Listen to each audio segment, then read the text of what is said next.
जब मेरे सामने आया करो तो कुछ ढंग के कपड़े पहन लिया करो, वरना मैं भूल जाऊंगा कि तुम मुझसे 12 साल छोटी हो।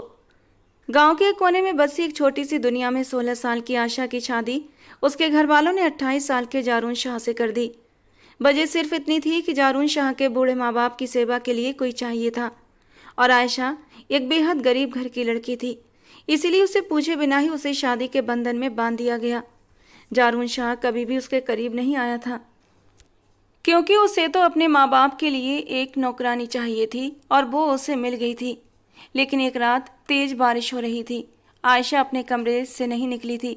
उसने जारून के माँ बाप को दवा भी नहीं दी थी। जारून गुस्से में आयशा के कमरे में चला गया। देखा तो वो बुखार में बुरी तरह तप रही थी, सर्दी के मारे बुरी तरह कांप रही थी। उसकी सर्दी दूर करने के लिए वो उसके कंबल में घुस गया ताकि उसे गर्मी दे सके।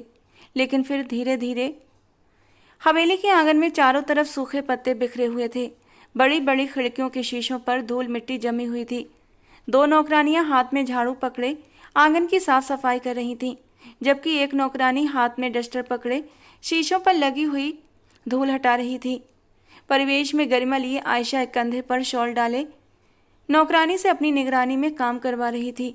साथ ही साथ कभी कभी खुद भी काम करने लग जाती। दिसंबर का आखिरी वक्त चल रहा था। कुछ दिन अच्छी धूप निकली थी और फिर कल शाम से आंधी आई थी।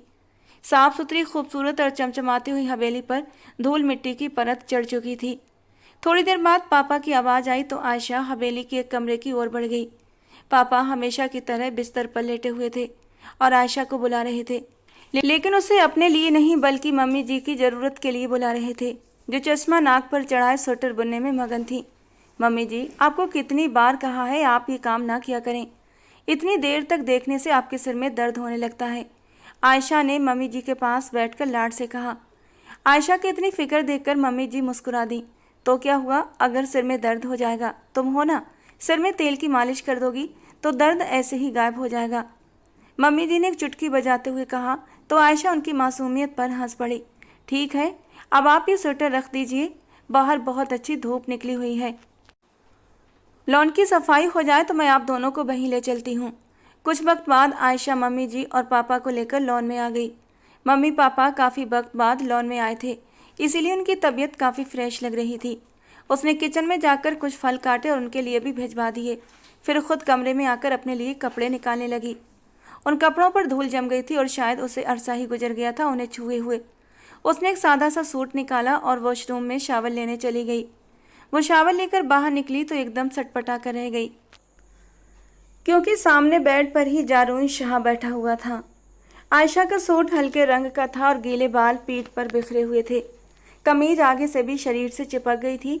पीछे गला काफ़ी बड़ा था, जिसकी डोरियां अभी फ़िलहाल खुली हुई थीं। दुपट्टा बिस्तर पर जारून के पास ही पड़ा था। वो अपनी जगह पर साकित खड़ी थी, न आगे जा सकती थी और न ही वॉशरूम में वापस जा सकती थी। जारून शाह खुद ही उठा और उसका दुपट्टा हाथ में लेते हुए उसके सामने आया। आयशा की धड़कनें थम गईं। हाथ बढ़ाते हुए जारून शाह ने उसके गीले बालों को छुआ। वो सीधे आयशा की आंखों में देख रहा था। आयशा कभी नज़र उठाकर उसके चेहरे की ओर देखती तो कभी उसकी पलकें झुक जाती। ये मंजर बेहद हसीन था। आयशा के चेहरे पर शर्म की लाली फैली हुई थी और उसका सारा वजूद जारून शाह की नज़रों के घेरे में था। भीगा हुआ वजूद बेहद दिलकश लग रहा था। लंबे गीले बाल कुछ पीठ पर बिखरे थे और कुछ आगे की तरफ आए हुए थे। बालों की कुछ आवारा लटें भीग कर गर्दन से चिपकी हुई थीं। दूधिया रंगत पर सियाह बाल बेहद हसीन लग रहे थे। जारून शाह ने आगे बढ़ाकर उसकी गर्दन पर चिपके हुए बाल हटा दिए। गर्दन पर जारून शाह की उंगलियों का स्पर्श महसूस करते ही आयशा ने आंखें बंद कर लीं। उसकी आंखों में अजीब सी खुमारी और नशा उतरने लगा था। जारून शाह भी आयशा की कुर्बत में बहकने लगा। हाथ आगे बढ़ाकर उसने आयशा के कमर में हाथ डाला और उससे अपने करीब कर लिया। आयशा के पूरे वजूद पर एक कपकपी तारी हो गई। शर्म से चेहरा लाल पड़ गया, पलकें झुक गईं। धूप छाँव का ये मेल जारून शाह के दिल में उतरता जा रहा था। उसके लिए अपने जज्बातों पर काबू रखना मुश्किल हो रहा था। भीगी हुई गर्दन बेहद हसीन लग रही थी और उस नरम गोरी गर्दन पर काला तिल और भी गजब ढा रहा था। जारून शाह का दिल करने लगा कि वो उसकी गर्दन को अपने होठों से छू कर देखे। दिल की पुकार पर हाँ कहते हुए जारून आयशा की गर्दन पर झुक गया और हर जगह अपना नरम स्पर्श बिखेरने लगा। नरम रुई जैसी गर्दन पर अपने होंठ रखते ही जारून शाह को ऐसा लगा जैसे बदन में करंट दौड़ गया हो, जबकि आयशा तो बर्फ के एक पुतले में बदल चुकी थी। वो जारून शाह से हमेशा डरी रहती थी और इसीलिए विरोध करने की स्थिति में भी नहीं थी, मगर जारून शाह की शिद्दत को सहना भी उसके लिए बेहद कठिन था। जारून शाह उसकी कमर के घेरे को और मजबूत करते हुए उसे ऊपर उठा चुका था। वो बहुत छोटी सी थी, जारून शाह के कंधों तक भी मुश्किल से आती थी। नरम, नाजुक और पतला सा वजूद उठाना जारून शाह के लिए बाएं हाथ का खेल था। आयशा, जो जारून शाह की शिद्दतों के साथ बहक रही थी, उसकी गोद में उठाने पर अचानक होश में आई और जल्दी से उसके कंधे पर हाथ रखते हुए उसे होश दिलाने लगी, मगर वो पूरी तरह मदहोश हो चुका था। आयशा का दुपट्टा उसने अभी तक हाथ में पकड़ा हुआ था, बल्कि दाएं हाथ की मुट्ठी में लपेटा हुआ था। आयशा को यूं कंफ्यूज देखकर उसका दुपट्टा लौटाने आया था, मगर उसके हुस्न के जादू में पूरी तरह खो चुका था, डूब चुका था कि अब खुद पर काबू खोता बुरी तरह बहकने लगा था। साईं, ये आप क्या कर रहे हैं? मुझे छोड़ दें, मुझे डर लग रहा है। उसने आंखों को जोर से बंद कर रखा था। वो जो अभी तक उसके नरम गुलाबी होठों पर फोकस किए हुए था, अचानक ही होश की दुनिया में लौट आया और जल्दी से आयशा को नीचे उतार दिया और पीछे हट गया। हैरत भरी निगाहों से वो आयशा को देख रहा था। वो कैसे उसकी खूबसूरती में बह गया, उसे खुद भी समझ नहीं आया था। तेज रफ्तार की जैसी धड़कनों को उसने मुश्किल से संभाला हुआ था। होश वापस लौटे तो उसने झट से दुपट्टा आयशा की तरफ बढ़ा दिया और सपाट लहजे में बोला, जब भी मेरे सामने आया करो तो ढंग के कपड़े पहन लिया करो, वरना मैं बहक जाऊंगा और भूल जाऊंगा कि तुम मुझसे 12 साल छोटी हो। ये जुमला नहीं था, एक दर्द भरी चेतावनी थी जो आयशा की रीढ़ की हड्डी तक उतर गई थी। उसने जल्दी से हाँ में सिर हिलाया। जी सही है, मैं आगे से ख्याल रखूंगी, कहते हुए अपना दुपट्टा पकड़ते ही कमरे से भाग गई और जारून शाह न चाहते हुए भी आयशा की इस हरकत पर मुस्कुरा दिया। वो लड़की बेहद हसीन होने के साथ साथ बेहद मासूम और संवेदनशील थी। उसमें अपनापन और खालिस जज्बात कूट कूट कर भरे हुए थे। वो कभी किसी का बुरा नहीं सोच सकती थी, ना ही किसी से बदतमीजी कर सकती थी। थोड़े ही समय में जारून शाह को आयशा की कई खूबियों का अंदाजा हो चुका था, मगर इस वक्त वो सिर्फ उसकी डरपोक और भोली सी नेचर को सामने रखता था और बाकी सभी खूबियों को पीछे छोड़ देता था। थोड़ी देर बाद फ्रेश होकर जब वो कमरे से बाहर आया तो नौकरानी ने बताया कि मम्मी, पापा और आयशा तीनों लॉन में बैठे हैं। आयशा मम्मी जी की किसी बात पर जोर से हंसते हुए बार बार उनके गाल खींच रही थी, जबकि पापा उन दोनों को गुस्से से घूर रहे थे, बनावटी गुस्से से। पापा जी, क्या बात है, इस उम्र में भी आप जलन महसूस कर रहे हैं? मैं तो लड़की हूँ और लड़की लड़कियों को गले लगा सकती हैं, उन्हें चूम भी सकती हैं, इसमें कोई बुराई तो नहीं है ना, और ना ही कोई बंदिश है। और मम्मी जी तो मेरी बहुत अच्छी दोस्त हैं, बस मेरा मन करता है उनके साथ हंसने का, बोलने का, शरारतें करने का। आयशा खिलखिलाकर हंस रही थी और बात करते हुए मम्मी जी के गाल चटाचट चूम रही थी और पापा इसी बात पर जलन महसूस कर रहे थे। जारून शाह मुस्कुरा दिया। ये मंजर कितना खूबसूरत और मुकम्मल था। उसका दिल किया कि वो बेख्तियार आगे बढ़कर इस मंजर का हिस्सा बन जाए, मगर तभी आयशा का चेहरा धुंधलाने लगा। लॉन में एक नया मंजर बनता जा रहा था जिसने उसके कदम वहीं जड़ दिए। उसके चेहरे की मुस्कान गायब हो गई और जबड़े भिज गए। उसने अपने हाथों की मुट्ठियां कसकर बंद की और अपने गुस्से को काबू करने की कोशिश करने लगा, मगर वो कंट्रोल से बाहर होता जा रहा था। वो चुपचाप वापस हवेली की ओर मुड़ गया, मगर पापा जी की नज़र उस पर पड़ चुकी थी और इसीलिए उन्होंने तुरंत आवाज़ दे दी, जारून बेटा, तुम कब आए और अब कहाँ जा रहे हो? आ जाओ, कभी हमारे साथ भी बैठ जाया करो। पापा जी की आवाज़ के साथ ही जब आयशा ने उसे एक नज़र उठाकर देखा तो कमरे में हुआ वो पल याद आ गया जब जारून उसके बेहद करीब हुआ था। अचानक से उसे अपनी गर्दन पर जारून शाह के दहकते लबों का स्पर्श महसूस होने लगा और इस एहसास के साथ ही उसके गाल तपने लगे। शर्म की लाली उसके चेहरे पर फैल गई, पलकें शर्म के मारे लरज उठीं और खुद ब खुद नीचे झुक गईं। सुरैया बेगम उसके चेहरे को गौर से देख रही थी, दिल से दिल को जानने की कोशिश कर रही थी। आखिरकार उनका बेटा अपनी बीवी के दिल में अपने लिए कोई एहसास जगाने में कामयाब हो ही गया था। जारून शाह लॉन में रखी कुर्सियों में से एक पर आकर बैठा और सिर झुका लिया। सुरैया बेगम और असगर साहब उससे हालचाल और बाकी कामों के बारे में पूछने लगे। वो उन दोनों के सवालों का जवाब देते हुए कभी कभी एक नज़र उठाकर आयशा को देख लेता था और आयशा उसकी नज़रों से बुरी तरह घबरा रही थी। और फिर आयशा ने वहाँ से खिसकने में ही अपनी भलाई समझी। वो जल्दी से उठकर किचन में गई, कॉफ़ी का मग बनाकर नौकरानी को दे दिया कि वो जारून शाह को दे आए और ख़ुद अपने कमरे में लौट आई। आईने में अपना अक्स देखा तो गर्दन पर पड़ा हुआ सुर्ख निशान दिखाई दिया, जिसे देखकर आयशा को जारून की शिद्दतें याद आ गईं और वो मुस्कुरा दी। उसकी दूधिया गर्दन पर पड़ा वो निशान बहुत ज़्यादा सुर्ख और गहरा हो रहा था। दिल अनजाने ही सपने सजाने लगा, ये सोचे बगैर कि जारून शाह कभी उसकी किस्मत का सितारा नहीं बन सकता। वो तो जारून शाह के पैरों की धूल के बराबर भी नहीं। कहाँ जारून शाह, आसमान का चमकता हुआ चांद, और कहाँ आयशा, ज़मीन की खाक। दोनों का मिलन नामुमकिन था।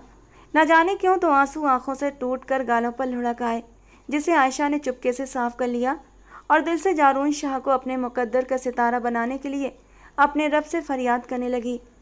क्या मेरी ज़िंदगी में कभी खुशियाँ दस्तक देंगी, या इसी तरह मैं बिना खुशियों के अपनी ज़िंदगी गुजार दूंगी?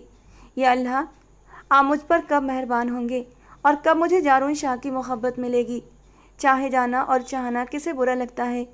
वो जारून शाह की चाहत में तो डूब चुकी थी, मगर बदले में उसे कभी भी मोहब्बत का जवाब मोहब्बत से नहीं मिला था। ये अलग बात थी कि उसने कभी जारून शाह के सामने कोई पहल नहीं की थी। स्वाभाविक झिझक के अलावा पहली रात में की गई जारून शाह की बातें भी उसके दिल में गड़ी हुई थीं। पहली रात ही जारून शाह ने उसका दिल बुरी तरह तोड़ दिया था। उसके बाद आयशा ने जारून शाह को चाहा तो बेइंतहा चाहा, मगर कभी भी उसकी जात से कोई उम्मीद नहीं रखी।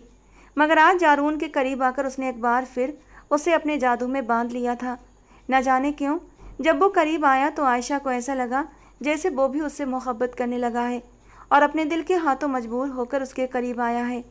मगर जब उसने दुपट्टा पकड़ाते हुए सख्त लहजे में वो बात कही, तब उसकी सारी खुशफहमियाँ हवा हो गई थीं। वो खुद पर अफसोस करने लगी कि क्या वो एक आदमी की कुर्बत के लिए इतनी बावली होती जा रही थी कि उसका चुभता हुआ लहजा भी मोहब्बत जैसा लगने लगा था। बस आज के बाद कभी भी उनकी किसी बात को सीरियस मत लेना। वो अगर करीब भी आए तो ये देख लेना कि गलती कहाँ है और वो किस अंदाज में तुम्हें वार्निंग दे रहे हैं। मुझे तो नहीं पता था कि जब मैं नहाकर निकलूंगी वो कमरे में मौजूद होंगे। मुझे भीगे हुए रूप में देखकर वो अपनी नज़रें झुका भी तो सकते थे ना, या फिर मेरा दुपट्टा उठाकर मुझे चुपचाप दे देते। लेकिन नहीं, उन्होंने जानबूझकर मेरे जज्बातों के साथ खेला, मेरे करीब आए। हो सकता है वो जानबूझकर मेरे करीब आए हों, मेरे दिल का हाल जानने के लिए। जब वो मेरे करीब आए थे तो उस वक्त कुछ पल के लिए मेरी हालत भी ख़राब हुई थी। सांसें बुरी तरह से तेज हुई थीं। दिल की धड़कनों का शोर जारून शाह ने भी बखूबी सुना होगा।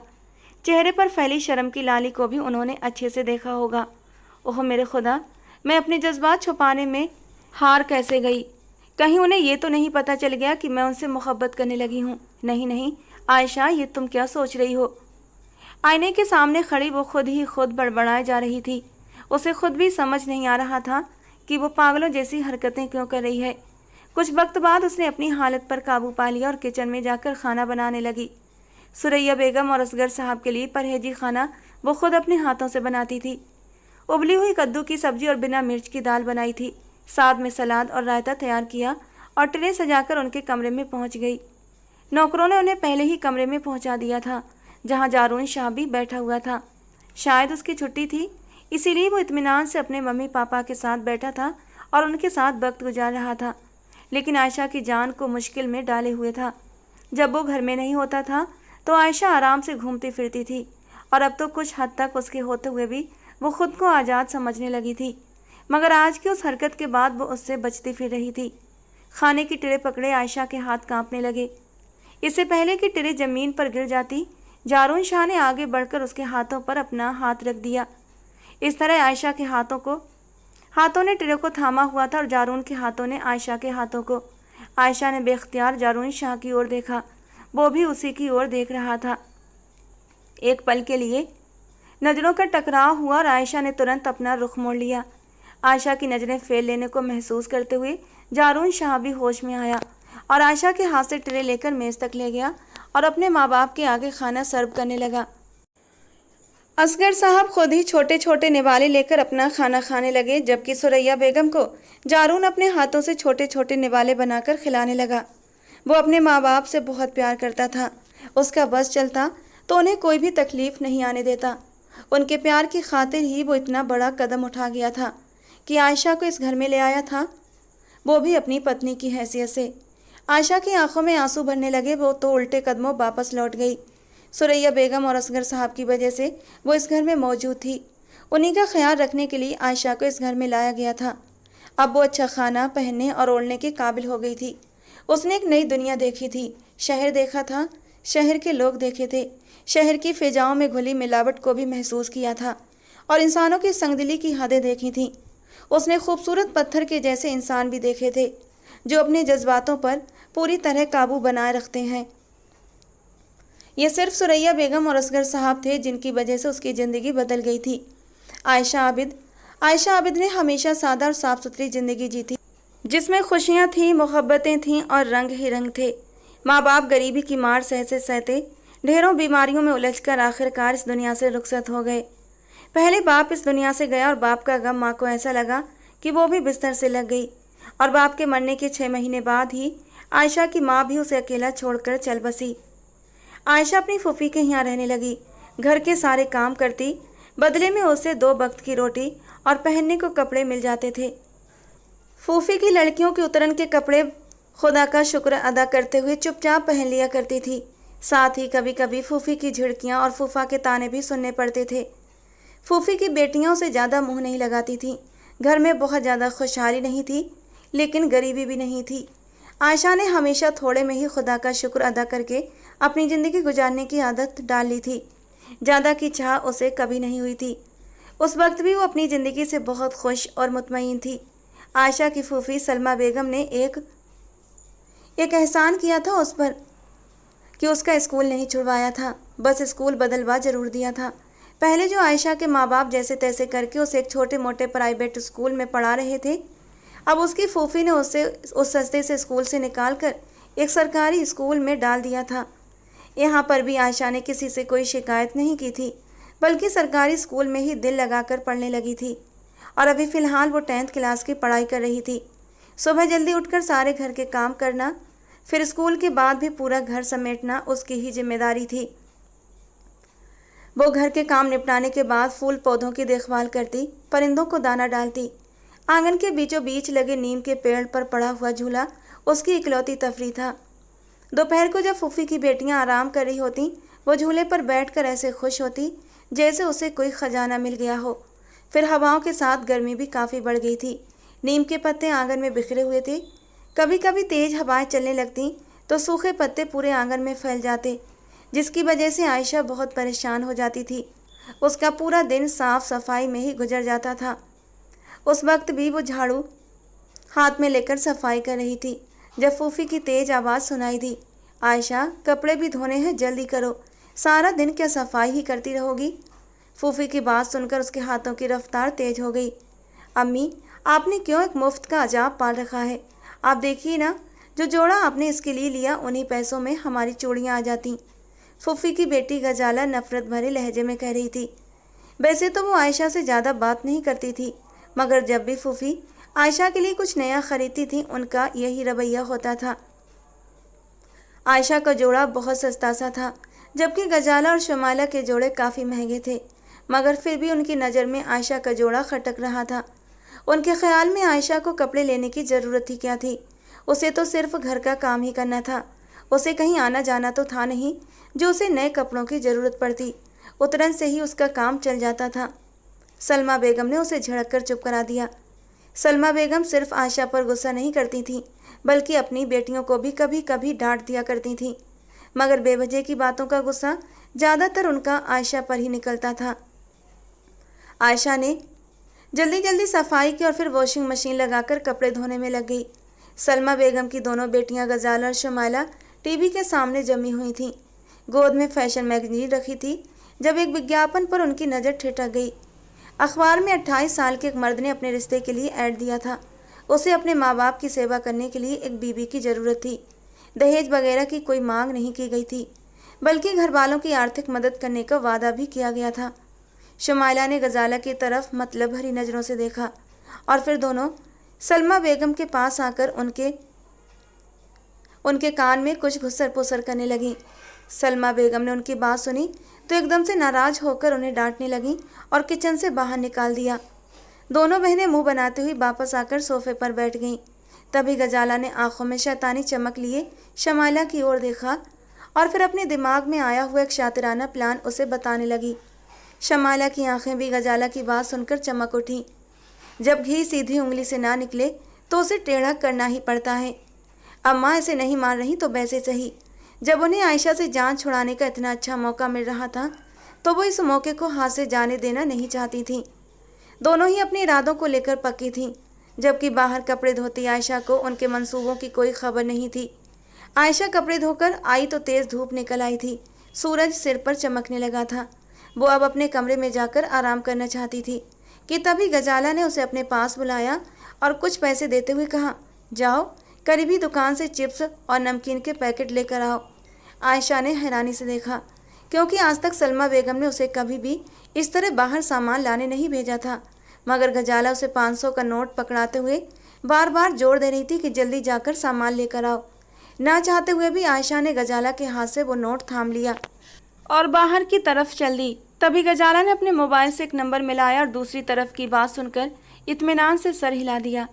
आयशा दुकान पर गई और घबराते हुए जल्दी जल्दी नमकीन, चिप्स और कोल्ड ड्रिंक्स के पैकेट लेकर वापस लौट रही थी कि तभी बराबर वाले मकान से एक लड़का निकल कर आया और आयशा का हाथ पकड़ लिया। आयशा बहुत ज़्यादा घबरा गई। जिंदगी में पहली बार उसे ऐसी सिचुएशन का सामना करना पड़ रहा था। उसके तो हाथ पांव फूल गए थे। वो जल्दी जल्दी अपना हाथ छुड़ाने की कोशिश करने लगी और उसी वक्त बाहर निकलती हुई सलमा बेगम ने यह मंजर देख लिया। आयशा का हाथ मोहल्ले के एक बदमाश लड़के के हाथ में देकर उनके माथे पर बल पड़ गए और हाथ में पकड़ा हुआ शॉपिंग बैग भी गजाला की बात की पुष्टि कर रहा था। वो एकदम से सन्न रह गई थी कि न जाने उन्होंने आयशा की परवरिश में क्या कमी छोड़ दी थी जो वो ऐसी निकली। उन्होंने आयशा का हाथ पकड़ा और गली में ही उसे एक तमाचा मारते हुए घर ले आई। आयशा रोते हुए सफाई देती रही, उन्हें बताती रही कि गजाला ने ही उसे बाहर सामान लेने के लिए भेजा था। मगर सलमा बेगम उसकी कोई भी बात सुनने के लिए बिल्कुल भी तैयार नहीं थी। सलमा बेगम तो अपने कमरे में गहरी नींद में सो रही थी जब गजाला उनके कमरे में दाखिल हुई और कहने लगी, मम्मा मुझे आपसे कुछ ज़रूरी बात करनी है। ये बात आयशा के बारे में है। जब सलमा बेगम ने गजाला की बात सुनी तो उनका गुस्सा 7वें आसमान पर पहुंचा। गजाला ने अपनी माँ को बताया कि आयशा बाहर गली में किसी लड़के से मिलती जुलती है और उसे खाने पीने की चीज़ें भी लेती है। जब दोपहर को सब लोग सो जाते हैं तो वो उसी बात का फ़ायदा उठाती है। ये बात तो सलमा बेगम भी जानती थी कि आयशा दोपहर को सोती नहीं है और ना ही अपने कमरे में रहती है। मगर आयशा की मासूम तबीयत जानने के कारण उन्होंने कभी इस बात की तहकीकात नहीं की थी कि आयशा दोपहर को क्या करती रहती है। गजाला ने इस बात के साथ साथ फुफ्फो को यह भी बता दिया कि हर रोज़ दोपहर को आयशा को नमकीन, चिप्स, मिठाई और चॉकलेट्स और दूसरी चीज़ें खाते हुए भी देखती रही है। मगर आज वो रंगे हाथों पकड़े जाने की तैयारी में थी, इसीलिए उन्हें जगाने आ गई थी। और जब सलमा बेगम ने बाहर निकलकर गली का मंजर देखा तो गजाला की बात पर पक्की मोहर लग चुकी थी। गजाला ने आयशा के लिए जाल बिछाया था और वो उस जाल में अब बुरी तरह से फंस चुकी थी। आज वो पहली बार घर से बाहर निकली थी और उसी दिन से ज़िंदगी का सबसे बड़ा सबक मिल गया था। मगर तब तक बहुत देर हो चुकी थी। ना तो उसकी बात पर सलमा बेगम विश्वास करने वाली थी और ना ही गजाला ये बात मानने वाली थी कि उसे बाहर भेजने वाली वही थी। सलमा बेगम ने पीट पीट कर आयशा को निढाल कर दिया था और ख़ुद अपने कमरे में जाकर बंद हो गई। उन्हें बहुत दुख हो रहा था। आयशा उनके भाई की बेटी थी जिसका उन्होंने हर तरह से ख्याल रखा था। बस कभी कभी अपने पति की बातें सुनकर वो आयशा से सख्त ज़रूर हो जाया करती थीं, मगर दिल से कभी उसका बुरा नहीं चाहा था। इसी वजह से उन्होंने अखबार में रिश्ते वाला ऐड देखकर भी गजाला और शमाइला को डांट दिया था जब वे आयशा की शादी उस लड़के से कराने की सलाह दे रही थी। आयशा जख्मों से चूर अपने छोटे से कमरे में पड़ी हुई थी, जबकि सलमा बेगम अपने कमरे में पड़ी आंसू बहा रही थीं। 2-3 दिन बीत चुके थे तो गजाला और शमाइला माँ के पास आईं और उन्हें उस बात के लिए राजी कर लिया कि अखबार में दिए गए रिश्ते के इश्तिहार पर संपर्क करें और आयशा की रुखसती कर दें। इसी में हम सबकी भलाई है। सोचिए तो अम्मी, वो भी इज्जत के साथ इस घर से विदा हो जाएगी और साथ ही हमारे हाथ भी एक अच्छी खासी मोटी रकम आ जाएगी। आखिरी बात पर सलमा बेगम ने अपनी बेटी को घूर कर देखा था तो उसने जल्दी से बात बदल दी। मम्मी, वो बहुत अमीर लड़का है, अगर वो हमारी थोड़ी सी आर्थिक मदद कर देगा तो क्या बुरा है। लेकिन शुमाला, इस ऐड में तो साफ लिखा है कि उसे सिर्फ अपनी माँ बाप की सेवा के लिए एक नौकरानी चाहिए, जिसे वो सिर्फ बीबी का नाम देकर अपने घर पर बिठाना चाहता है, ताकि बाद में कोई उससे सवाल जवाब न कर सके। तो इससे क्या फ़र्क पड़ता है मम्मी? कम से कम वो इज्जत से अपने घर में तो रहेगी ना। यहाँ रही तो हमारी नाक कटवाने में बिल्कुल भी देर नहीं लगाएगी। शुमाइला को तो अपना ही फ़ायदा नज़र आ रहा था। भले वो अमीर आदमी मासूम सी आयशा को नौकरानी बनाकर रखता, उसे कोई फ़र्क नहीं था। सलमा बेगम के पास भी अब कोई दूसरा रास्ता नहीं था। इससे पहले कि आयशा उनकी इज्जत को रौंद कर कोई और कदम उठा ले, बेहतर यही था कि उसकी शादी करके उसे रुखसत कर दिया जाए और अपने भाई भाभी की रूह के सामने खुद को सुरखरू कर लिया जाए। उन्होंने अखबार में दिए गए नंबर पर फ़ौरन संपर्क किया और अगले दिन आकर सादगी से आयशा का निकाह करके ले जाने की बात भी पक्की कर दी। जारून शाह को जब उसकी सेक्रेटरी ने यह रिश्ता बताया तो वो एक पल को हैरान रह गया, मगर जब सेक्रेटरी ने बताया कि लड़की अपनी फूफी के पास रहती है, उसके माँ बाप नहीं हैं और इसीलिए उसकी फूफी जल्द से जल्द उसकी शादी कर देना चाहती हैं, तो वो संतुष्ट हो गया। फूफी आयशा के पास आई और उसे बता दिया कि अगले दिन उसका निकाह और रुखसती तय कर दी गई है। आयशा उनकी बात सुनकर स्तब्ध रह गई। उसे तो बिल्कुल भी यकीन नहीं आ रहा था कि उसकी फूफी उसके साथ ऐसा भी कर सकती हैं। उसने एक बार फिर आगे बढ़कर फूफी के पांव पकड़ लिए और अपनी सफाई देने लगी। फूफी, मैंने कुछ भी गलत नहीं किया, मुझे गजाला ने ही पैसे देकर बाहर भेजा था। मगर फूफी को उसकी किसी भी बात पर यकीन नहीं था। वो जल्द से जल्द बदनामी का ताज अपने सिर से उतार कर फेंक देना चाहती थी। उनकी अपनी भी तो बेटियां थीं, कल को उनके भी रिश्ते आने थे। अगर आयशा मोहल्ले में ऐसी हरकतें करती रही तो उनकी बेटियों के रिश्ते में रुकावट आ सकती थी। गजाला और शमाइला भी बहुत खूबसूरत थीं, मगर आयशा का हुस्न उनसे कहीं ज़्यादा था। जो मासूमियत और पाकीज़गी आयशा के चेहरे पर नज़र आती थी, वो गजाला और शमाइला दोनों के चेहरे पर नहीं थी। आयशा के चेहरे पर कुदरती हुस्न की झलक साफ नज़र आती थी, जबकि गजाला और शमाइला ने तरह तरह के ब्यूटी प्रोडक्ट्स इस्तेमाल कर करके अपने चेहरे की मासूमियत को खो दिया था। अगले ही दिन जारून शाह अपने मम्मी पापा और चंद लोगों के साथ आयशा के घर में मौजूद था। खाने का इंतजाम भी उसने पहले ही कर दिया था। होटल से खाने का ऑर्डर देकर आयशा के घर का पता लिखवा दिया था। इस तरह से उन लोगों का 1 रुपया भी खर्च नहीं हुआ था। और फिर निकाह के बाद आयशा की रुखसती हो गई थी। कुछ जोड़े कपड़े लेकर आयशा अपने ससुराल में आ गई थी, मगर शादी की पहली रात ही जारून शाह ने उस पर उसकी हदें साफ कर दी थीं।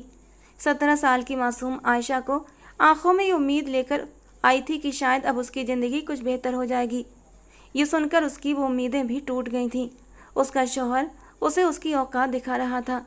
जारून शाह ने उसे साफ लफ्ज़ों में बता दिया था कि उसने उससे ब्याह कर इस घर में सिर्फ मम्मी पापा की देखभाल के लिए लाया गया है। वो अक्सर घर पर नहीं होता था और नौकरों के भरोसे अपने माँ बाप को छोड़ नहीं सकता था।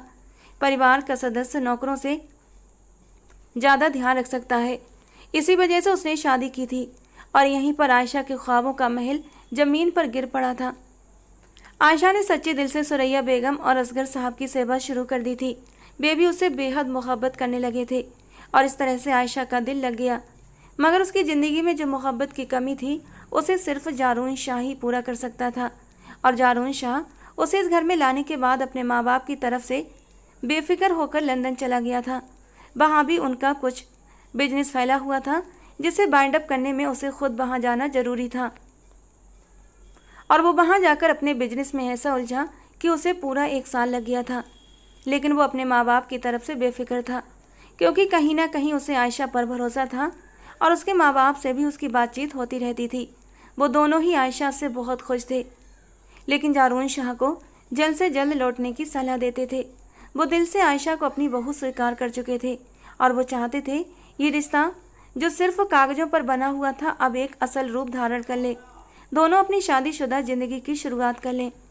सुरैया बेगम तो दबे लफ्ज़ों में आयशा को समझाती भी थीं कि वो तुम्हारा पति है, उसे अपनी तरफ अट्रैक्ट करने की कोशिश करो, खूबसूरत हो, जवान हो, और सबसे बड़ी बात उसके माँ बाप तुमसे बहुत खुश हैं।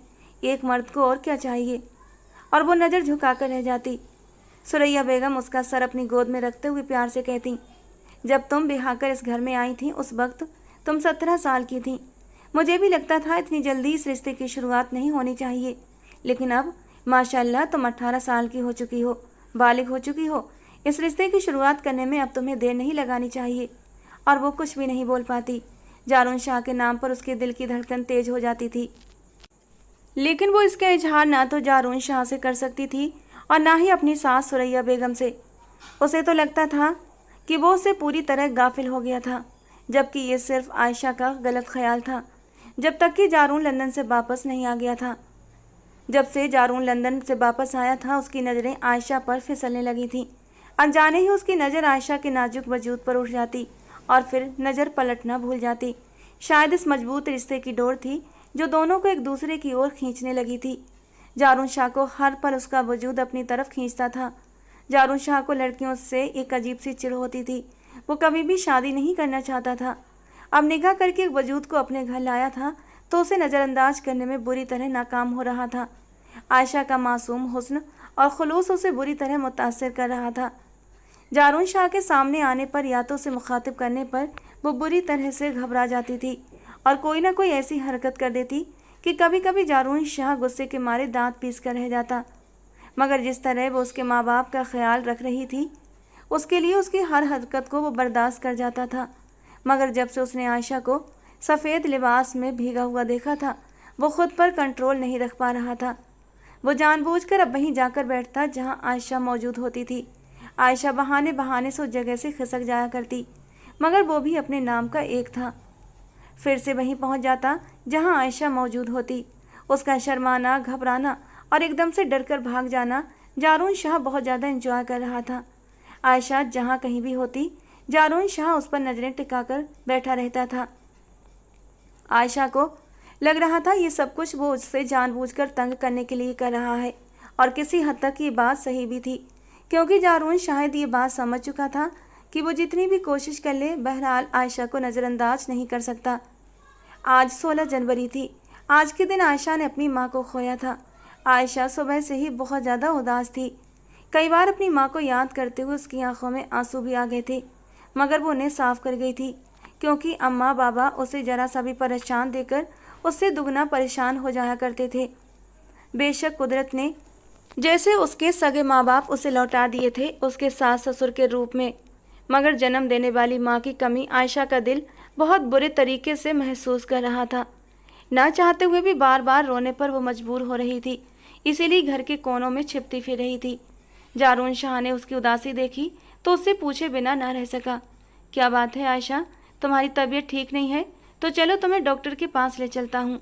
आज तुम्हारा बर्ताव मुझे अजीब सा लग रहा है। जारून शाह ने उसके बदले हुए रवैये को नोट किया।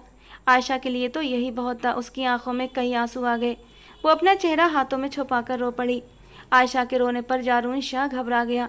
कुछ भी हो, आयशा छोटी छोटी बातों पर रोया नहीं करती थी। यकीनन कोई बड़ी बात थी। उसने आयशा के हाथ उसके चेहरे से हटाए तो एकदम से साकित सा रह गया। दूधिया सफ़ेद रंगत पर भीगी हुई आंखों का तिलिस्म उसे अपने जादू में जकड़ गया। जारून शाह ने बेख्तियार आयशा को अपने सीने से लगा लिया और उसका कंधा थपथपाते हुए उसे तसल्ली देने लगा, जबकि जारून शाह के सीने से लगी आयशा की सिसकियां अब हिचकियों में बदल गई थीं। वो जोर जोर से रो रही थी। जारून शाह के तो हाथ पांव फूल गए। उसे आयशा के रोने की वजह समझ नहीं आ रही थी। सुबह से तो कोई ख़ास बात भी नहीं हुई थी। क्या बात है आयशा, मुझे बताओ, क्यों रो रही हो? क्या तबीयत ज़्यादा ख़राब है? आखिर इतना क्यों रो रही हो? उसे खुद से अलग करते हुए जारून शाह ने नरमी से उसके आंसू पोंछे थे। कुछ नहीं, बस अम्मी की याद आ रही है, सिसकियों के बीच आयशा ने बताया, और जारून एक गहरा सांस लेकर रह गया था। उसे थोड़ा सा सुकून हुआ था कि कोई बड़ी बात नहीं हुई थी। वो अपनी माँ को लेकर परेशान थी। कोई बात नहीं, तुम उनके लिए दुआ करो, हम कब्रिस्तान भी जाएंगे। जारून शाह ने उसे तसल्ली दी। तभी उसकी सेक्रेटरी का फ़ोन आ गया। वो एक अर्जेंट मीटिंग के लिए उसे ऑफिस बुला रही थी। आयशा को इस हाल में छोड़कर जाना जारून शाह का दिल नहीं कर रहा था, मगर यह भी एक मजबूरी थी, उसे जाना पड़ा। लेकिन जाने से पहले वो आयशा को तसल्ली देना नहीं भूला। वो ऑफिस चला गया तो आयशा लॉन में आकर बैठ गई। सर्दी हद से ज़्यादा बढ़ी हुई थी, मगर उसे मौसम की परवाह नहीं हो रही थी। फुफ्फो की हुई ज्यादतियाँ याद आ रही थीं। कहते हैं इंसान का जब दिल टूट जाता है, जब दिल दुखी होता है, तो किसी एक पर दुखी होकर नहीं रोता, बल्कि हर उस दुख पर रोता है जो उसे ज़िंदगी के किसी भी मोड़ पर मिला हो। आयशा का भी उस वक्त यही हाल था। वो अपनी ज़िंदगी में मिले हर एक दुख पर रो रही थी। बादलों ने सारे आसमान को घेर रखा था। बिजली जोर से चमकने लगी, मगर आयशा वहीं पर बैठी रही। वो अपने दुखों को आंसुओं में बहाती रही। जब बारिश तेजी से बरसने लगी, तब भी वो वहां से नहीं हिली। उसके जिस्म में अचानक तेज दर्द होने लगा और पूरे शरीर पर कपकपी तारी हो गई। सिर में अलग दर्द की टीसें उठ रही थीं। वो बहुत मुश्किल से अपनी जगह से उठी और अपने कमरे में आकर बंद हो गई। मुश्किल से उसने कपड़े बदले और बिस्तर पर गिर गई। सर्दी से उसका पूरा बदन टूट रहा था। जारून शाह रात गए मीटिंग से फ्री होकर घर आया। उसकी नज़रें आयशा को ढूंढ रही थी, मगर वो उसे कहीं नज़र नहीं आ रही थी। उसने अपने मम्मी पापा के कमरे का रुख किया, क्योंकि उसके आने से पहले वो वहीं सोती थी। असगर साहब सर्दी से कांप रहे थे और उन्हें बुरी तरह खांसी लग चुकी थी। वो जल्दी से पापा की हालत देखकर उनकी तरफ बढ़ा और उन्हें सीधा करके बिस्तर पर लिटा दिया। क्या बात है पापा, आपकी तबीयत इतनी ख़राब क्यों हो रही है? और आयशा आयशा कहाँ है? जिस पर सुरैया बेगम ने कहा, जो अपने घुटनों पर दबा लगा रही थी। जैसे जैसे सर्दी बढ़ती थी, उन्हें घुटनों का दर्द परेशान करता था और हर रात सोने से पहले आयशा उनके घुटनों की मसाज जरूर करती थी, लेकिन आज वो खुद ही अपने घुटनों की मसाज कर रही थी। पता नहीं जारून, मैंने भी उसे काफ़ी आवाज़ें दी, मगर वो कमरे में ही नहीं आई। शायद अपने कमरे में आराम कर रही होगी। सुरैया बेगम ने क्रीम का ढक्कन बंद करके साड़ी टेबल पर रखते हुए नॉर्मल से लहजे में ये बात कही थी, मगर जारून शाह के दिमाग में शरारे से फूटने लगे। आज ही उसने आयशा को जरा सी तवज्जो दी थी और आज ही वो मम्मी पापा से गाफिल हो गई थी। वो शायद इसी इंतजार में थी कि जारून शाह उसे तवज्जो दे और वो उसके माँ बाप से बिल्कुल गाफिल हो जाए। उसने खुद ही असगर साहब को दवाई दी और गुस्से से सुलगते हुए दिमाग के साथ कमरे से बाहर निकल आया और फिर आयशा के कमरे में गया। आयशा सामने बिस्तर पर लेटी हुई थी। वो गुस्से भरे अंदाज में आगे बढ़ा और आयशा के जिस्म से कंबल उतारकर दूर फेंक दिया। आयशा हड़बड़ाकर उठने लगी, मगर जोर का चक्कर आने की वजह से दोबारा बिस्तर पर गिर गई। जारून शाह ने उसकी कलाई पकड़कर उसे झंझोड़ना चाहा, मगर आयशा की कलाई बेहद गर्म हो रही थी। उसने जल्दी से आयशा को सीधा करके लेटाया और उसके माथे पर हाथ रखा। आयशा तो बुखार में बुरी तरह से तप रही थी। उसके पूरे वजूद पर कपकपी थी। गीले बाल बिस्तर पर बिखरे हुए थे। आयशा आयशा उठो, क्या हुआ है तुम्हें? क्या तुम बारिश में भीगती रही हो? जारून शाह ने उसका चेहरा थपथपाते हुए नरमी से पूछा, मगर वो बेसुध होती पड़ी रही। उसकी आंखें बंद होती जा रही थीं। आंखों के पपोटे भारी होते जा रहे थे। वो ना चाहते हुए भी अपनी आंखें नहीं खोल पा रही थी। जारून शाह जल्दी से किचन में भागा और वहां से गर्म दूध के साथ दवा लेकर आयशा के कमरे में वापस आया और उसे दूध के साथ दवाई दे दी। मगर अगले ही पल आयशा को कै आ गई और उसने दूध और टैबलेट्स बाहर उगल दिए। जारून शाह और भी परेशान हो चुका था। बाहर मौसम हद से ज़्यादा ख़राब था। वो उससे कहीं अस्पताल भी लेकर नहीं जा सकता था, जबकि सर्दी की शिद्दत से आयशा के दांत बज रहे थे। उल्टी करने की वजह से आयशा के सारे कपड़े भी ख़राब हो चुके थे। जारून शाह जल्दी से अलमारी की तरफ बढ़ा और आयशा के कपड़े निकाल कर लाया, मगर आयशा में इतनी ताकत नहीं थी कि वो अपने कपड़े खुद बदल सके। जारून शाह ने उसका दुपट्टा उतार कर एक साइड पर रख दिया और उसके कपड़े बदलने लगा। जैसे ही उसका हाथ उसके नरम गरम जिस्म को छूता, उसके दिल में कोमल और भावुक भावनाएं उमड़ने लगती। मगर आयशा की हालत को देखते हुए उसने खुद पर काबू बनाए रखा था और फिर जल्दी से उसके कपड़े बदलकर उसे बेड पर लिटा दिया और कंबल उड़ा दिया। मगर आयशा को बहुत ज़्यादा ठंड लगती जा रही थी। उसे समझ नहीं आ रहा था कि वो अब क्या करे और क्या नहीं। आयशा के वजूद को गर्म करने का अब उसके पास एक ही तरीका था। वो धीरे से आयशा के कंबल में घुस गया और उसके शरीर को अपने सीने से लगा लिया। आयशा का बुखार हद से ज़्यादा बढ़ता जा रहा था। वो न कुछ खा रही थी और न ही उसे बाहर अस्पताल लेकर जाया जा सकता था। जारून अजीब सी उलझन में फंस चुका था और फिर उसने अपनी शर्ट के बटन खोले और शर्ट उतारी और आयशा के शरीर को भी। आयशा का कांपता हुआ वजूद जारून के बदन की गर्मी पाकर धीरे से उसके सीने में लिपट गया था। कुछ वक्त बाद उसने आयशा को हर पर्दे से आज़ाद कर दिया था ताकि अपने शरीर की गर्मी उसे पहुंचा सके। जब उसका गर्म वजूद जारून को अपने सीने पर महसूस हुआ तो जैसे अंगारे से जल उठे थे। वो उसके वजूद की सारी गर्मी अपने वजूद में उतारने लगा। नाजुक धड़कनें जारून के चौड़े सीने से सटी हुई थीं। उसके जज्बातों में तूफान मचने लगा। बिना सोचे समझे उसने अपने तपते हुए होंठ आयशा के माथे पर रखे और फिर उसके चेहरे पर हर जगह अपना स्पर्श छोड़ने लगा। वो उसकी गर्दन पर झुका और वहां भी अपनी छाप छोड़ने लगा। धीरे से अपना हाथ आयशा की पीठ पर ले जाते हुए उसने एक ही पल में उसके हुक खोल दिए थे और वो आखिरी छोटा सा कपड़ा भी उसके वजूद से हटा दिया। अब वो पूरी तरह से उसके वजूद की नरमियों में डूबने लगा था। जब उसने अपने होठों से आयशा की मुलायम धड़कनों को छुआ तो बेहोशी की हालत में भी आयशा के होठों से एक सिसकी निकली थी, जिसे जारून ने अपने होठों में कैद कर लिया। दोनों की सांसें गर्म होती जा रही थीं। आयशा के जिस्म को जारून शाह का वजूद गर्मी देने लगा था। बाहर बारिश जोरों से बरस रही थी, जबकि जारून शाह की मोहब्बत की बारिश में आयशा धीरे धीरे भीगती जा रही थी। अब आयशा की कपकपाहट थोड़ी दूर हो गई थी। वो आयशा से थोड़ा पीछे हटा, मगर आयशा फिर से उसके वजूद में सिमटने लगी। जारून शाह आयशा की बीमारी और बेसुधी के दौरान कोई रिश्ता नहीं बनाना चाहता था। वो नहीं चाहता था कि आयशा बाद में ये सोचे कि उसने उसकी बीमारी का फ़ायदा उठाया। मगर जिस तरह से आयशा उसके करीब आ रही थी, उसके लिए खुद पर काबू रखना मुश्किल हो गया था। उसने आयशा का सिर तकिए पर रखा और फिर उसे कंबल उड़ाते हुए किसी घटा की तरह उस पर छाने लगा। वो जज्बातों की रोह में बहता जा रहा था, जबकि आयशा भी अब पूरी तरह से उसका साथ दे रही थी। उसकी ठंड अब पूरी तरह ख़त्म हो चुकी थी। वो जारून की संगत को महसूस करने लगी थी। उसकी अधखुली मदहोशी भरी आंखें जारून के चेहरे पर टिकी हुई थी और जारून उन आंखों पर एक एक करके अपने होंठ रख देता है। दोनों के जिस्म एक दूसरे की गर्माहट को महसूस कर रहे थे। जारून शाह ने उसके हाथों को अपने हाथों में लिया और अपने तपते हुए होंठ आयशा के कंधे पर रख दिए और फिर कंधों से होता हुआ वो नीचे धड़कनों तक आ गया। एक एक धड़कन को छूता हुआ वो अब नीचे वैली की ओर बढ़ रहा था। वैली बटन पर अपने लब रखता हुआ वो आयशा को मचलने के लिए मजबूर कर चुका था और जब जारून शाह थोड़ा सा नीचे और बढ़ा तो आयशा के मचलते हुए शब्दों से उसे अपने कानों में सुनाई दिए, जारून शाह प्लीज़ होश में आइए। मैं होश में हूँ आयशा, पूरी तरह होश में, और जो हो रहा है उसे होने दो। अब मैं और इंतजार नहीं कर सकता। इस रिश्ते को पूरी सच्चाई से शुरू करना चाहता हूँ। जरा सा सर ऊपर उठाते हुए उसने आयशा को तसल्ली दी और फिर से धीरे धीरे उसके वजूद की नरमियों में उतरता चला गया। उस दिन आयशा को भीगी हुई हालत में देखने के बाद जारून शाह का उसके करीब आने को दिल चाहने लगा था, मगर उसने खुद पर काबू रखा था। आज उसके पास सारे मौके थे कि आज वो जी भरकर आयशा के वजूद से खुद को सैराब करता। अब उसके चेहरे को अपने दोनों हाथों के प्याले में थामे उसे मोहब्बत से निहार रहा था। जारून शाह ने आयशा की ठोड़ी को छू लिया और फिर उसके होंठों पर झुक गया।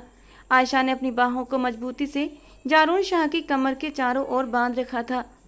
जारून के हाथ धीरे धीरे उसके वजूद पर सरकने लगे और फिर दोनों वक्त की कैद से आज़ाद होकर एक दूसरे के वजूद में खो गए। लम्हा ब लम्हा रात भीगती जा रही थी और आयशा और जारून के जिस्मों में एक दूसरे की कुर्बत से सुकून उतर रहा था। सरसारी और खुशी का एक अजीब सा एहसास था जो दोनों के वजूद में उतरता चला जा रहा था।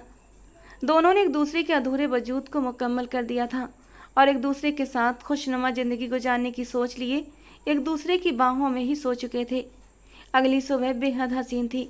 आयशा जारून शाह के सीने पर सर रखकर सो रही थी, जबकि जारून शाह ने भी उसके चारों ओर अपनी बाहों का घेरा बना रखा था। रात को जिस तरह जारून शाह ने आयशा का ख्याल रखा था उसे सब याद था। आयशा ने उठकर बिस्तर से निकलना चाहा तो जारून शाह ने उसकी कलाई थाम ली और कहने लगा, तुम्हारी इतनी ज़्यादा तबीयत ख़राब थी और तुमने मुझे कॉल करके बताना ज़रूरी नहीं समझा। आयशा ने शर्मिंदगी से सर झुका लिया और कहने लगी, मुझे मोबाइल वगैरह इस्तेमाल करना नहीं आते। मुझे नहीं पता कि किसी को कॉल कैसे करते हैं। उसकी बात सुनकर जारून शाह हैरान रह गया था, मगर अपनी हैरानी का इजहार नहीं किया क्योंकि वो आयशा को शर्मिंदा नहीं करना चाहता था। आयशा की पिछली ज़िंदगी के बारे में वो अब गहराई से सोचने लगा। आज तक आयशा के मायके से कोई भी उसकी खैर खबर लेने नहीं आया था और ना ही शादी के बाद जारून शाह से कोई मांग की गई थी। बेशक आयशा के माँ बाप इस दुनिया में नहीं थे, मगर जिस फूफी ने उसे बचपन से पाला था उनके दिल में भी आयशा के लिए मोहब्बत का कोई एहसास नहीं जागा था। आयशा नहाकर नीचे जा चुकी थी और नाश्ता बनाने के बाद माँ बाबा को नाश्ता करवा रही थी। जब जारून शाह भी नहाने के बाद नीचे आ गया, वो आयशा की तरफ देखकर मुस्कुरा दिया था, जबकि आयशा के चेहरे पर भी शर्मीली सी मुस्कान आकर ठहर गई थी। वो रात भर के वाक़ये के बारे में सोचकर जी भरकर शर्म से लाल टमाटर हो रही थी। उसकी आंखों के सामने बार बार वही मंजर लहरा रहा था जब वो ठंड की शिद्दत से मजबूर होकर बार बार जारून शाह के सीने में लिपट रही थी। उसके चेहरे की लाली सुरैया बेगम से छुपी नहीं रह सकी थी। उनके चेहरे पर एक सुकून भरी मुस्कुराहट दौड़ गई कि उनके बेटे ने अपनी शादीशुदा जिंदगी की शुरुआत कर ली है। अब बस उन्हें एक ही ख्वाहिश बाकी बची थी कि जल्द से जल्द उनकी गोद में जारून शाह का बच्चा खेले। जारून शाह नाश्ता करने के बाद चुपचाप घर से निकल गया था। उसने अपने माँ बाप को भी कुछ नहीं बताया था कि वो कहाँ जा रहा है। वो आयशा के मायके में जाकर उनकी खबरगिरी करना चाहता था और वजह मालूम करना चाहता था कि आखिर उन्होंने आयशा से इस तरह रिश्ता क्यों तोड़ दिया था। पहले उसे इस बात की कोई परवाह नहीं थी कि आयशा कौन है, कहाँ से आई है और उसका बैकग्राउंड क्या है, मगर अब वो उसे सच्चे दिल से अपनी बीवी तस्लीम कर चुका था और उससे मोहब्बत भी करने लगा था। अब उसके बारे में हर एक बात जानना उसके लिए ज़रूरी हो गया था। वो आयशा के घर में दाखिल हुआ तो गजाला और शमाला बुरी तरह से चौंक पड़ी थीं। आयशा और जारून की शादी एक साजिश का नतीजा थी, मगर ये साजिश करने के बाद दोनों बहनें बुरी तरह पछता रही थीं, क्योंकि जब उन्होंने जारून शाह को देखा था तो उनके सीने में जलन की आग भड़क उठी थी। ऐसा खूबसूरत और अमीर इंसान कौन नहीं चाहेगा अपने लायक पार्टनर के तौर पर, मगर वो अपनी नादानी में जारून शाह को आयशा की झोली में डाल बैठी थी। अब उन्हें रह रहकर खुद पर ही गुस्सा आ रहा था, मगर अब पछताने से कुछ नहीं होने वाला था। अगर माँ को सारी बात बता भी देती तब भी जारून शाह अब उनके हाथ आने वाला नहीं था। जारून शाह को देखते ही उन्होंने गर्म जोशी से जारून शाह का इस्तकबाल किया। जारून शाह को देखते ही फूफो भी आयशा की याद में रोने लगी। उनकी आंखों में नमी उतरने लगी, मगर उन्होंने खुद पर काबू कर लिया और जारून शाह को खुशामदीद कहते हुए गजाला और शमाला को खाने पीने का इंतजाम करने को कहा। जारून शाह आयशा की फूफो के सामने बैठा और धीरे से कहने लगा, आप आयशा की फूफो लगती हैं। जारून शाह की बात पर फूफो ने हाँ में सर हिलाया। मुझे अपने मम्मी पापा की सेवा के लिए एक लड़की की ज़रूरत थी और इसी मकसद से मैंने आयशा से निकाह किया था। दहेज न लेने और लड़की के घर वालों की मदद करने का भी वादा किया था, और ये शर्त मैंने इसलिए रखी थी ताकि मेरी बीबी मेरे मम्मी पापा की सेवा में कोई कमी न छोड़े। जारून शाह ने अपनी बात पूरी करने से पहले भूमिका बांधी थी तो फूफो का दिल सिमट गया कि कहीं आयशा से कोई गलती तो नहीं हो गई, या फिर उन्होंने आयशा को किसी गलत इंसान के हवाले तो नहीं कर दिया। वो सोच में पड़ गई थी, जबकि जारून शाह ने अपनी बात जारी रखी हुई थी। आयशा से निकाह करके जब मैं उसे अपने साथ ले गया तो उसने मम्मी पापा की सेवा में कोई कसर नहीं छोड़ी थी, मगर अब मैं उससे मोहब्बत करने लगा हूँ और मैं उसे पूरे सच्चे दिल से अपनाना चाहता हूँ। मैं चाहता हूँ हम एक खुशहाल शादीशुदा ज़िंदगी की शुरुआत करें, मगर उससे पहले मैं ये भी जानना चाहता हूँ कि चलिए मैंने जो भी ऑफ़र आप लोगों को दिए उसके पीछे मेरा एक निजी मकसद था कि मेरे मम्मी पापा को एक नेक और सेवा भाव वाली बहू मिल जाए, लेकिन आपने अपनी ही भतीजी को मेरे निकाह में देने के बाद कभी उसकी खैर खबर तक नहीं ली। क्या मैं इस बात की वजह जान सकता हूँ? जारून शाह सादगी से फुप्पो से सवाल कर रहा था, मगर उनके तो पसीने छूट गए थे। अगर वो सच बता देती तो यकीनन आयशा का रिश्ता खतरे में पड़ सकता था। उन्हें यही मुनासिब लगा कि वो खुद को ही बुरा बना लें। तब उन्होंने कहा, आयशा हमारे लिए एक बोझ से ज़्यादा कुछ नहीं थी, इसीलिए जब उसका आपका रिश्ता देखा तो मुझे यही सही लगा कि अच्छा रिश्ता है, आयशा की शादी कर दी जाए। आयशा की नेचर शुरू से ही सेवा भाव वाली है, इसीलिए मुझे यकीन था कि वो आपके साथ अच्छी ज़िंदगी गुजारेगी और आपको शिकायत का मौका नहीं देगी। फुफ्फो ने अपनी बात ख़त्म ही की थी कि तभी गजाला स्नैक्स और कोल्ड ड्रिंक्स लेकर आगे बढ़ी थी।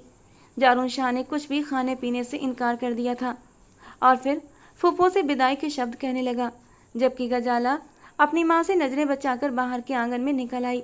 उसके दिमाग में अब एक और ही शैतानी योजना आ गई थी और अब वो उस पर अमल करने की भी सोच रही थी। जैसे ही जारून शाह बाहरी गेट की तरफ बढ़ा तो गजाला जल्दी से उसके रास्ते में आ गई और कहने लगी, बेशक आप बहुत हैंडसम हैं और चेहरे से शरीफ आदमी लगते हैं, मगर जो लड़की आपको मिल गई है ना, तौबा तौबा, अम्मा ने भी ना बहुत जुल्म किया है आप पर। एक ऐसी लड़की को आपके साथ बांध दिया जिसके गली गली में अफेयर थे। खुद को बदनामी से बचाने के लिए अम्मा ने उसका निकाह आपसे करवा दिया। क्या वो आपके घर में होते हुए भी दूसरे मर्दों के साथ अफेयर चला रही है? गजाला ने अफसोस के अंदाज में सिर झटक दिया, जबकि उसकी बात सुनकर जारून शाह हैरान रह गया था। उसका दिल किया कि सामने खड़ी हुई लड़की के चेहरे पर 2 थप्पड़ जड़ दे, आयशा की मासूमियत और पाकीज़गी का वो खुद गवाह था। उसके किरदार पर शक वो मरकर भी नहीं कर सकता था, और उस यकीन पर पक्की मोहर रात को ही लग चुकी थी जब वो आयशा के करीब गया था और उससे अपने रिश्ते की शुरुआत की थी। वो वाकई एक अनछुई मासूम सी कली थी जिसकी ज़िंदगी में पहला आने वाला मर्द और उसे छूने वाला मर्द सिर्फ वही था। वो जानता था आयशा बेगुनाह है, मगर सामने खड़ी लड़की की बकवास ने उसका दिमाग ख़राब कर दिया था। बकवास बंद करो अपनी। क्या मैं नहीं जानता? तुम्हारे चेहरे पर जलन के निशान साफ नज़र आ रहे हैं। तुम आयशा से जलती हो, इसीलिए मुझे उसके किरदार के बारे में शक में डालकर उसका घर बर्बाद करना चाहती हो। मगर मैं उन मर्दों में से नहीं हूँ जो किसी की भी बातों में आकर अपनी बीवी के किरदार पर शक करे। हाँ, तुम्हारे किरदार पर मुझे शक जरूर हो रहा है, क्योंकि इंसान दूसरों को भी अपने ही आईने से देखता है। जारून शाह की इन बातों ने गजाला के तन बदन में आग लगा दी और वो गुस्से से कहने लगी, अच्छा, अगर ऐसी बात है तो मोहल्ले के उस घर में जाइए और वहाँ जाकर पूछिए कि आयशा का उस लड़के से क्या रिश्ता था। गजाला को लगा था कि मोहल्ले का वो आवारा लड़का अब भी आयशा के साथ अपने रिश्ते की तस्दीक करेगा, मगर ऐसा नहीं हुआ। जारून शाह को किसी गवाही की ज़रूरत नहीं थी, मगर गजाला खुद ही जाकर बराबर वाले घर से अहमद को पकड़ कर ले आई और जारून शाह के सामने लाकर खड़ा कर दिया। लेकिन उस लड़के ने जारून शाह को साफ साफ बता दिया कि ये सब गजाला की साजिश थी, जिसके नतीजे में आयशा की शादी जारून शाह से कर दी गई थी। जारून शाह ने एक नज़र गजाला पर डाली और फिर उसके पीछे खड़ी आयशा की फुप्पो को देखा, जिनकी आंखों में आंसू बह रहे थे।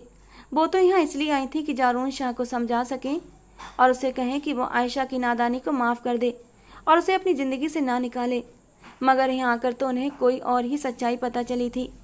आयशा का तो इसमें कोई कसूर ही नहीं था। इसका मतलब आयशा उस दिन बिल्कुल सच कह रही थी। उन्होंने एकदम से अपने सीने पर हाथ रखा जहाँ दर्द की टीसें उठने लगी थीं। जारून शाह एक जताती नज़र उन पर डालकर घर चला गया और फिर कुछ देर बाद आयशा के साथ वापस लौटा था। फूफो ने आयशा के सामने हाथ जोड़ रखे थे, जबकि आयशा बहती आंखों के साथ उन्हें खुद से माफ़ी मांगने से लगातार रोक रही थी। कुछ वक्त की माफ़ी तलाफ़ी के बाद आयशा और फूफो हंस हंस कर बातें कर रही थी, जबकि गजाला शर्मिंदगी से अपने कमरे में बैठी हुई थी। उसकी अपनी ही माँ अब उससे नफरत करने लगी थी और उसके लिए यही सज़ा काफ़ी थी। जारून शाह ने आज उसके किरदार पर लगे एक एक दाग को धो डाला था। वो बहुत ही मोहब्बत से जारून शाह की ओर देख रही थी। जारून शाह ने आयशा को उसका मायका लौटा दिया था और वो बहुत खुश थी। बेशक उसके सब्र और वफा का फल अल्लाह ताला ने उसे बेहतरीन रूप में दिया था। अब आगे की ज़िंदगी बेहद हसीन गुजरने वाली थी। दोस्तों, आज की कहानी कैसी लगी कमेंट बॉक्स में ज़रूर बताना। पसंद आई हो तो प्लीज़ लाइक करना। रोज़ एक नई और रोमांटिक कहानी के लिए हमारे चैनल को सब्सक्राइब करना। मिलते हैं अगली कहानी में।